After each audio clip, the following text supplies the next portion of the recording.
How to fix no incoming sound on Discord in Windows 11. So hey guys, welcome to this tutorial. In this tutorial, I'll guide you through the exact troubleshooting steps on how you can fix no audio coming from Discord in Windows 11. So few of the troubleshooting begins within the Discord itself. All you'll need to do is verify some settings. So for that, go to the user settings on Discord, and within the Discord, you can simply scroll down and go to voice and video. Now from here, you can make sure that the speaker you have selected is the correct speaker, and also that your hardware is working just fine.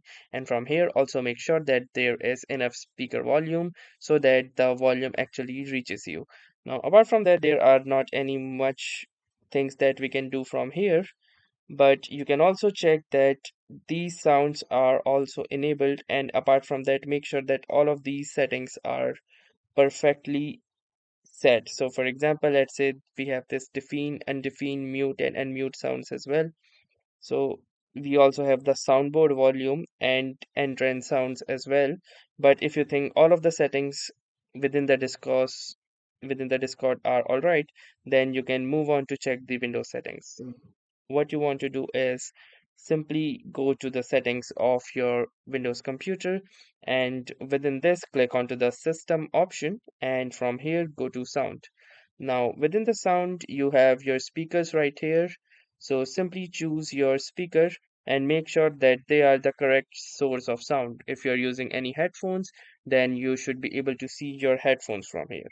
From here, make sure that there is enough voice level, and to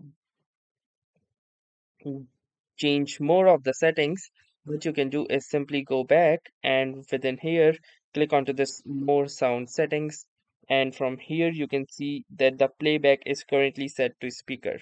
So right click onto this and then click onto this properties, and then within the properties make sure that there is enough audio level for these speaker as well, and also you can type in the value if you would like. Then switch on to the advanced tab, and from here make sure that these particular check marks are enabled. And once you are done with this, click onto the apply button and then the OK button. Try restarting your Discord application and your Windows as well, and hopefully your issue will be resolved. So thanks for watching and have a nice day.